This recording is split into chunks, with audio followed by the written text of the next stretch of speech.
Olá pessoal, boa noite. Vamos para mais uma aulinha aqui de exercício de álgebra linear, né?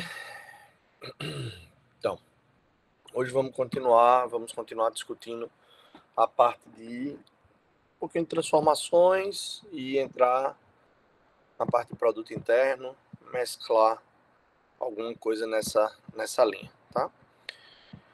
Vamos fazer o primeiro exercício de hoje, né? Exercícios. Vamos fazer o primeiro exercício sendo tá? Sobre transformação. Como é o exercício? Seja T, tá? Que eu vou pegar uma transformação do R2 ao R3, uma transformação linear. Tá? Uma transformação linear. Tá? Dada pela seguinte matriz. Dada por T da matriz mudança de base de alfa para beta vai ser igual a uma matriz dada por 1, 0, menos 2, menos 1, 1 e 3. Tá? Onde eu tenho que dar agora as bases, né? Alfa vai ser uma base do R2, a base canônica, 1, 0, 0, 1. E beta, base do R2. E beta, a base do R3. Tá? Aí, beta, vou escrever beta aqui, que ela é maiorzinha. E beta igual a 1, 0, menos 1. Menos 2, 0 e 1. 0, 1, 0. Base do R3. Então, um é a base canônica e outra é uma base do R3 que não é a canônica. Tá? Então, pergunta. Queremos saber qual a imagem do vetor, vou chamar de V. V sendo 2 e menos 3, claro, né? Ó, a gente tem uma transformação que sai do R2, então tem que ser um vetor do R2 e tem que cair no R3. Tá? Então eu tenho que ter um vetor aqui no R3. 2 e menos 3 pela aplicação T. Ou seja, o que é que eu quero? Calcular T de 2, 3, menos 3. Quem é esse rapazinho? Tá? É isso que eu quero. Então vamos lá. Queremos saber qual é a imagem do vetor V pela aplicação T. Solução. A primeira coisa que eu tenho é que achar as coordenadas do vetor V em relação à base alfa. Tá? Em relação à base alfa. Que não é difícil, né? Não é difícil. Por quê? Vamos lá escrever isso, né? Queremos, inicialmente, vamos fazer, inicialmente, devemos encontrar as coordenadas de V, que é 2 e menos 3, na base canônica alfa. Na base alfa. Ora, mas isso não é difícil, né? Note que, neste caso, não é difícil, por quê? Porque, ó, eu escrevo 2 e menos 3 como sendo quem, pessoal? Como sendo 2 que multiplica quem? 1, 0, menos 3 que multiplica 0, 1. Ora, isso aí é o vetor 2, 3. Então, daí, que a gente já viu nas outras aulas, quem é o vetor V na base alfa? Basta eu escrever a matriz coluna, que vai ser formada... Um momentinho.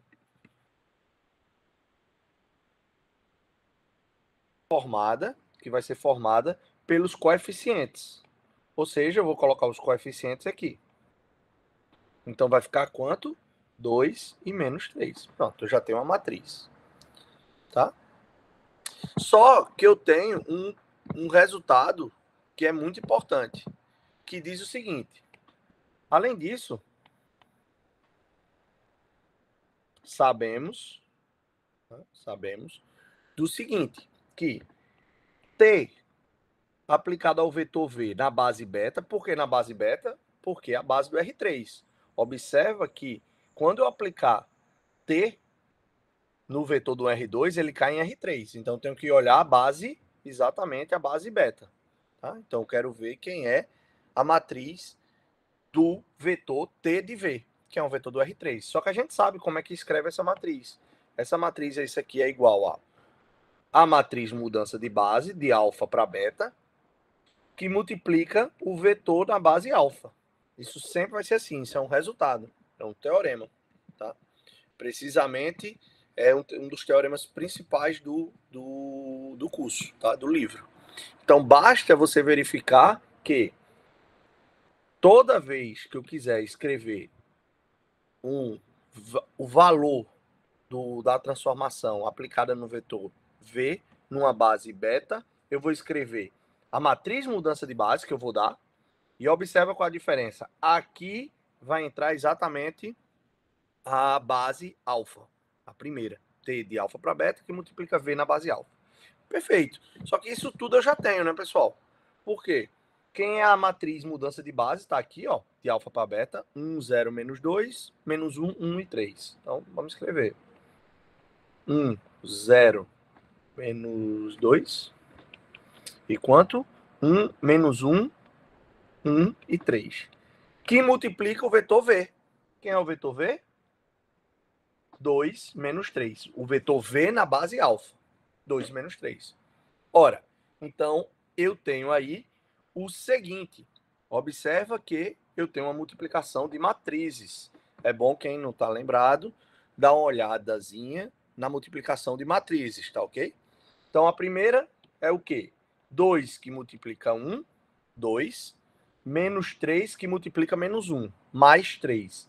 3 mais 2, 5. Então a primeira linha, isso, portanto, TV de beta vai ser uma matriz exatamente coluna, 5.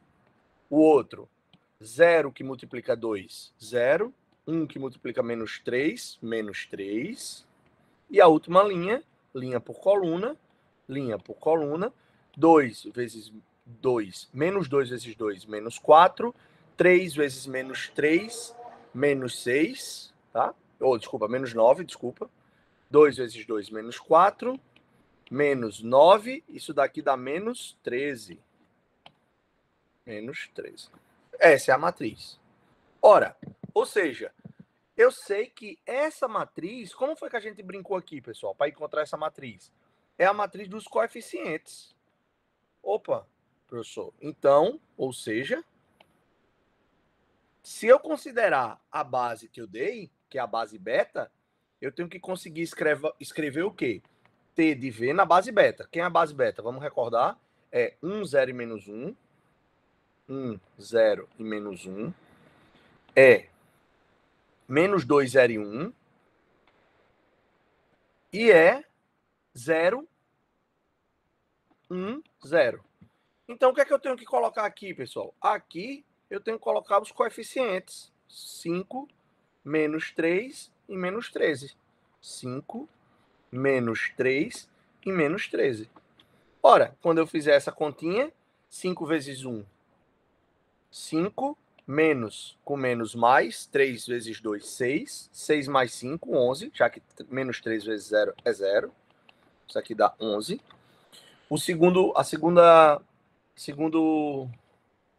Segunda entrada, 5 vezes 0, 0. Menos 3 vezes 0, 0. Menos 13 vezes 1, menos 13. E a última, menos 5, menos 3, daria menos 8. Né? Se eu não errei nada, eu acho que eu errei, né, pessoal? É 1, 0, 1 aqui, tá? A base. Não tem esse menos aqui, não. 1, 0, 1. Tá? 1, 0, 1. Então, aqui não tem. Tá? Observa que só aqui que eu estou usando isso, tá? Então, não tem problema. A gente não usou aqui ainda. Tá? Então, 5 vezes 1, 5, menos 3 dá quanto? 5 menos 3, 2. E o 0 vezes menos 3, 0. Então, esse é meu vetor. Portanto, T de V é exatamente esse rapazinho aqui. Tá? Então, uma questão bem simples e que, naturalmente, tem aí várias questões dessas na lista. Tá? Então, dê uma olhada com carinho nessas matrizes, nesses exemplos, né, exercícios de mudança de base, tá bom? De mudança de base. Agora, vamos lembrar um pouquinho de produto interno, né? Que a gente começou a falar na última aula, bem rápido, mas que eu gostaria de retomar, né? Por exemplo, antes da gente fazer os exercícios, né? Um exercício. Vamos relembrar duas coisas, né? A norma ou o comprimento do vetor. Imagina que eu tenho um vetor V, que eu vou chamar ele de A, B e C, tá? Então a gente vai designar, vai representar, né? O comprimento de qualquer vetor como um segmento. Como um segmento, tá? Segmento. Imagina que eu tenho um vetor aqui, V, e eu quero exatamente saber quanto é esse tamanho aqui, ó. Eu vou chamar aqui rapidinho de C, tá? Então isso aqui tem que ser um número, é o segmento. Então se eu tiver um vetor, por exemplo, formado por pontos A, B, a gente sabe que esse vetor aí, AB, é B menos A. Se a gente tiver um vetor V, que é A, B e C, então a gente sabe que esses elementos aqui são os elementos da diferença. Se eu pego o ponto B menos o ponto A. Então, nesse caso, quando a gente tem um vetor dado dessa forma, a gente pode definir exatamente o comprimento, que eu vou representar, vou designar por esse símbolozinho, que é a norma. E a norma, como a gente já começou a ver na aula passada, é o quadrado das somas das entradas, que eu chamei aqui de A, B, C, tomado a raiz quadrada. Tomada a raiz quadrada. Então, se eu tiver um vetor, por exemplo, o vetor 1, 1, 1, então consigo calcular a norma de U, que é exatamente 1 ao quadrado, mais 1 ao quadrado, mais 1 ao quadrado. Isso aqui é raiz de 3. Tá? Então, a gente tem uma coisa muito importante, que são propriedades de norma, tá? Propriedades da norma de um vetor. Propriedades da norma de um vetor. Ou seja, são exatamente três propriedades. Se eu tiver três vetores U, V e W no espaço vetorial, vou chamar aqui de V, tá? E lambda um número real, então vale três coisas. A primeira é que a norma do vetor, ele é sempre maior ou igual que zero. E se for zero, significa dizer que esse vetor é o vetor nulo. Observa que isso daqui, pessoal, é um número zero, número real, zero, natural zero. Isso daqui é um vetor, são coisas distintas. O vetor zero é o zero, por exemplo, se a gente está no R3, é o 0, 0, 0, cuja norma é o número zero, porque é zero ao quadrado, mais zero ao quadrado, mais zero ao quadrado, dá zero, raiz de zero igual a zero, tá bom? Outro ponto importante é que se eu posso multiplicar esse vetor por U, eu posso retirar o valor absoluto, já que ele é um número positivo. Então, prestem atenção nisso. Ó. Isso aqui sempre é um número positivo. Então, eu tenho que tirar necessariamente o valor absoluto da norma. Tá? E, finalmente, a velha e boa desigualdade triangular, que vocês sabem que a norma de U mais a norma de V, ou melhor, a norma de U mais V é menor ou igual que a norma de U mais a norma de V. Tá bom? Aí a gente tem uma coisa interessante, tá? Uma coisa interessante, que é o produto interno. Observa que eu defini a norma, né? A norma. Só que eu posso também definir, por exemplo, um produto interno. Então, o produto interno também é um número real, tá? Produto interno. Então, se eu tenho dois vetores, eu tenho como definir um produto interno. Imagina que eu tenho U e V, vetores de um espaço vetorial. Então, eu tenho como definir o produto interno exatamente como sendo a norma do vetor vezes a norma do vetor V vezes o cosseno que forma o ângulo entre U e V. Tá? Coisas importantes. Se o vetor for unitário, significa dizer que a norma é 1. Tá? A norma é 1 desse vetor. Quando a gente fala, o vetor unitário tem norma 1. Tá bom? Tem norma 1. Então, essas propriedades são importantes por quê? Porque, em particular, eu sei que a norma, o produto interno do V com V, como a gente acabou de fazer, é a norma de V ao quadrado. E, obviamente, a norma de V é a raiz do produto interno de V com V. Lembra que esse produto interno é definido. Eu posso definir, tá? Posso definir. Uma coisa também importante é quando a gente tem propriedade de perpendicularismo, por exemplo. Quando U e V são perpendiculares, ou seja, eles formam entre eles um ângulo de 90 graus, né? Sim. Imagina que eu tenho U e tenho V. Então, forma um ângulo de 90 graus.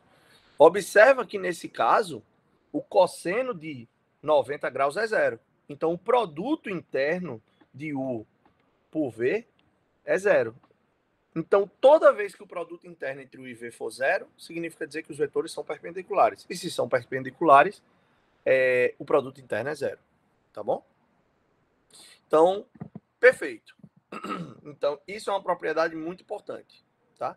E da mesma forma que a norma, a gente também tem propriedades do produto interno, que é o quê? Propriedades, eu vou chamar isso aqui de PI, propriedades do PI. Para a gente fazer primeiro mais uma questãozinha. A primeira delas é a comutatividade. A gente sabe que U interno V é a mesma coisa de V interno U. A outra importante é que a gente pode tirar exatamente, multiplicar exatamente por um escalar, e esse escalar vai entrar no produto interno. O V, isso é igual a lambda UV, que é igual a U lambda V. Tá? O lambda V. E a gente tem uma outra propriedade que é a distributividade. O que é que a distributividade fala? Se eu tenho dois vetores aqui, ó, tomo o produto interno, isso daqui nada mais é do que U por V mais U por W, o produto interno. Tá? Então, se a gente está no R3, a gente pode definir, né, por exemplo, vendo como coordenadas, né, se, por exemplo, a gente pega U igual a U1, U2 e U3, U, né, U3, e V igual a V1, V2, V3, então a gente pode, vendo como em coordenadas cartesianas, a gente pode ver o produto interno de U por V como sendo U1, U2, V2, V1, mais U2, V2, mais U3, V3. Tá? U3, V3. Não é difícil de se verificar isso, tá bom? Basta usar as propriedades de vetores que vocês conseguem verificar essa propriedade. Mas vamos utilizá-la, tá? Nesse momento, vamos utilizar. Então, vamos fazer um exemplo aqui, começar com um exemplo simples, né? Exemplo, o exercício, né? Vamos pegar o seguinte, vou pegar, sei lá, dois vetores aqui. Vou pegar o U sendo 1, 1, 1, V como sendo menos 2, 0 e 2, e W como sendo 8, 2 e menos 4. Tá? 8, 2 e menos 4. Vamos ver quem é o produto interno. Então, a primeira coisa, vamos ver quem é o produto interno de U por V. Tá? U por V. Deixa eu colocar um Uzinho aqui para ficar mais parecido com U por V.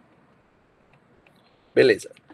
O produto interno de U por V nada mais é do que quem? O produto interno de 1, 1, 1 por menos 2, 0 e 2. A gente já viu que isso é o quê?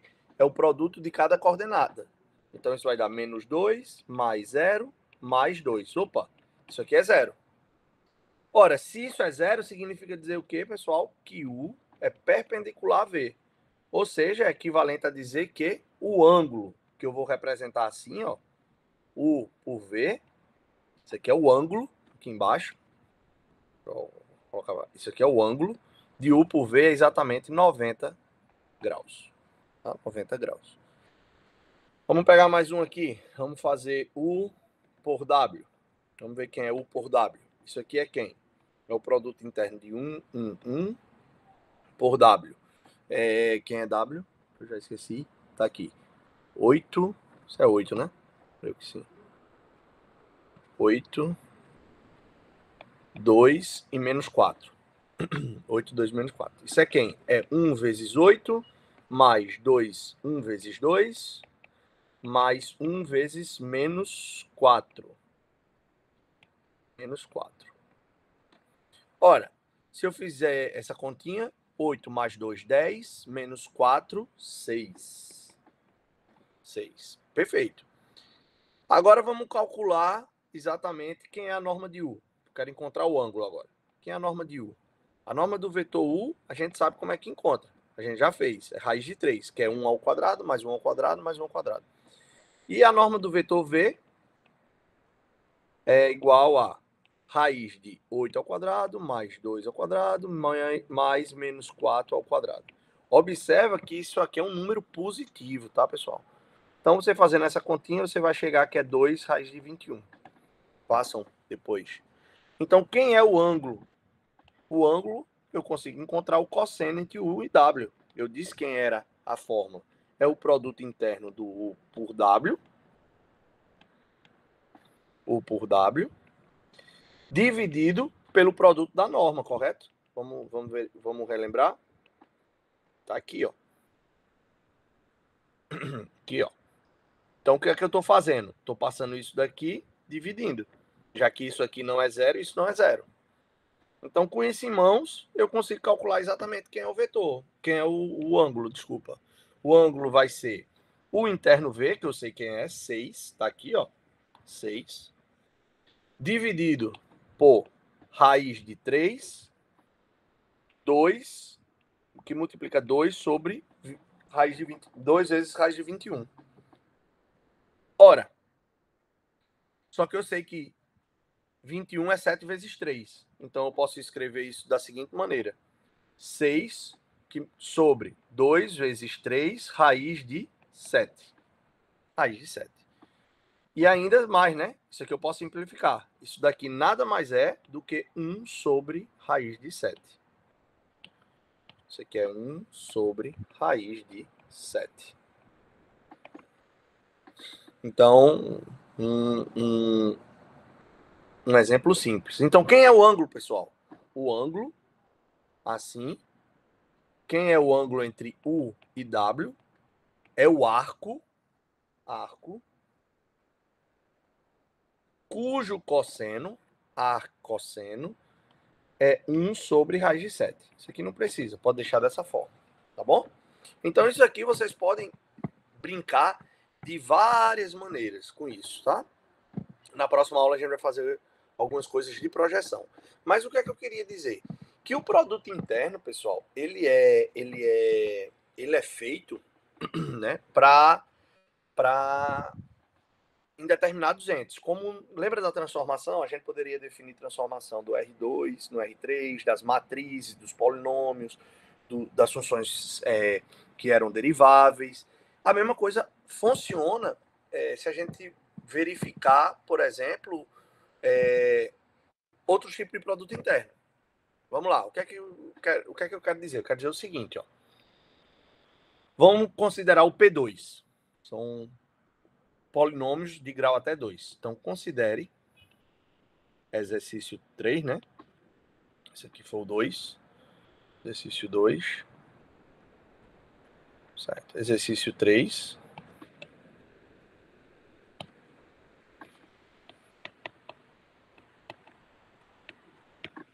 Então, vamos considerar o seguinte. Considere Na família dos polinômios, em P2,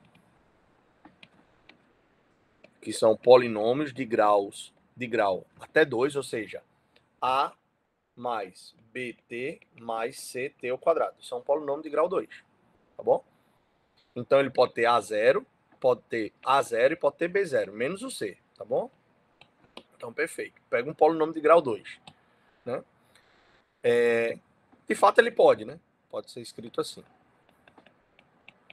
Tá bom? Então, isso aqui também é um polinômio de grau 2. Mas, bem, considere P2, tá? Com um produto interno. Isso aqui quer dizer que os coeficientes são reais e eu quero definir o produto interno. Considere em P2 o produto interno a seguir.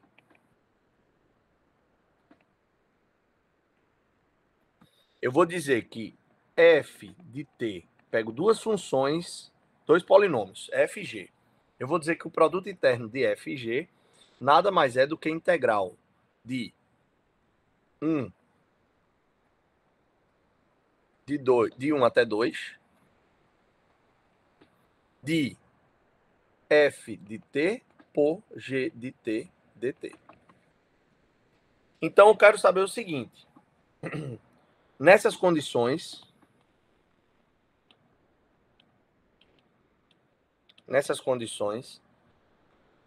para que o valor, né?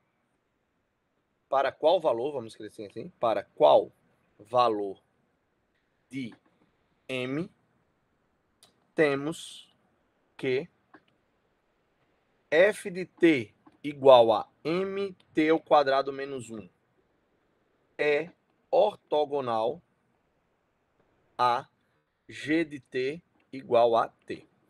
Tá?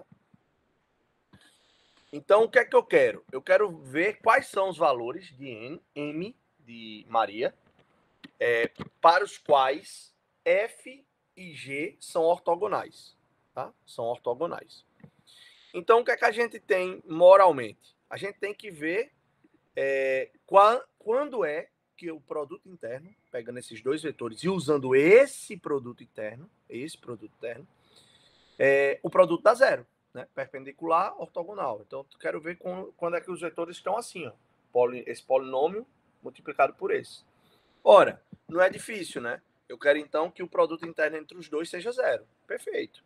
Então, solução. Então, só nessas condições, para qual valor de m, lembrar aqui, m, temos que f de t é ortogonal a g de t. Então, a pergunta, então vamos colocar uma pergunta. Solução. Então, vamos fazer o seguinte. Observe que, eu colocar aqui embaixo, eu tenho a carinha de f de t e g de t. F de t e g de t, isso é o produto interno, então eu quero ver que esse produto seja zero. Observe que devemos encontrar, deixa eu escrever isso. Observe que devemos encontrar m tal que f de t interno com g de t, isso seja zero. Ora, daí, quem é esse produto interno? F de t com g de t. Eu sei quem é, né? Eu sei que isso é o produto interno. Isso é equivalente a dizer que m de t ao quadrado menos 1 é a primeira função f, t ao quadrado é a segunda. Desculpa, t, tá? T. Não é t ao quadrado, não. T. Eu só para não confundir aqui, parece um 2, né? Mas não, é t. Beleza. Então, eu quero isso aí. Ora, mas eu sei quem é isso, né, pessoal? Deixa eu colocar na outra linha, para ajudar vocês a verem melhor. Ora, mas isso daqui é quem? Isso daqui é o integral de 1 até 2 de m de t ao quadrado menos 1, que multiplica t dt. Isso tem que ser zero. Isso tem que ser zero. Ora, então eu tenho duas integrais, né? Eu tenho a primeira, isso é integral, usa a propriedade de integral, de integração, isso é 1 até 2 de mt ao cubo, menos integral de 1 até 2 de t dt. De t dt. Esqueci o dt, né? Desculpa aqui. Ó. Não esqueçam, tá? Isso aqui eu vou só juntar mais um pouquinho. mt ao cubo dt menos t dt. Eu já coloquei o menos para fora. Ora, e eu sei que isso eu quero que dê zero. Eu quero encontrar m. Eu quero encontrar m para isso aí ser zero. Ora, a primeira coisa que eu tenho que fazer é exatamente calcular essa integral. M é constante, eu posso retirar.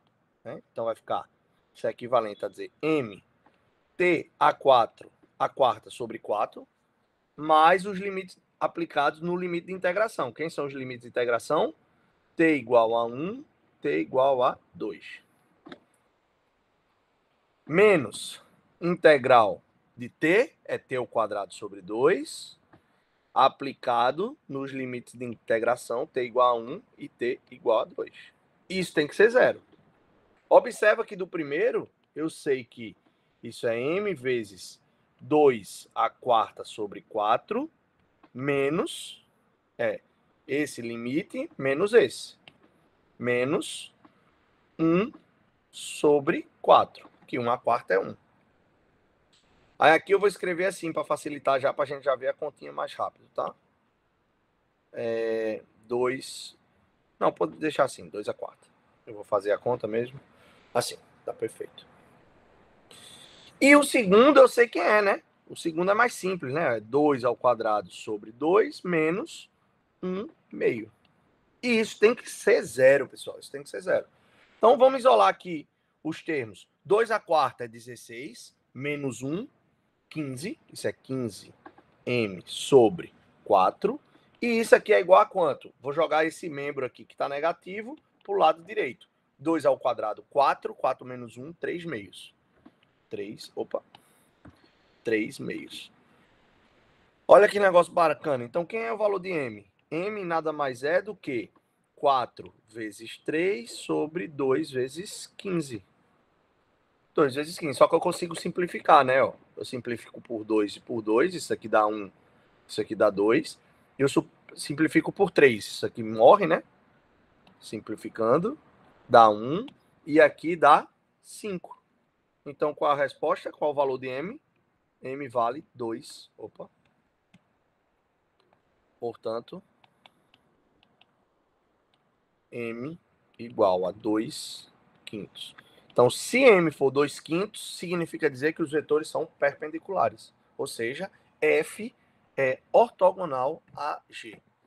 Tá ok? F é ortogonal a g. Ou seja, um exercício, um exemplozinho bem simples, tá? Que naturalmente a gente pode brincar, tá? Isso aqui eu coloquei um integral de 1 até 2, podia mudar o limite de integração, tá ok? Poderia pegar polinômios, outros polinômios de grau 3, por exemplo, tá? Então isso aqui dá para, assim, poderia modificar os polinômios, o f e o g, e vocês calcularem a integral do produto entre essas duas funções, tá? Então dá para se brincar com esses exercícios aqui de inúmeras formas. Então, o que é que eu gostaria ainda de falar nas próximas aulas? Eu vou falar um pouquinho de projeção, tá? Na próxima aula, fazer uns exercícios sobre projeção, que é importante que vocês tenham um pouquinho de noção disso, tá? Um problema, essas coisas de distância entre vetores, tá? Eu dou dois vetores e quero encontrar a distância, eu vou falar um pouquinho sobre isso também, tá? E aí a gente finaliza com mais uma aula, né, para revisão, tá bom? Antes da avaliação. Eu vou agora abrir aqui, fechar a gravação.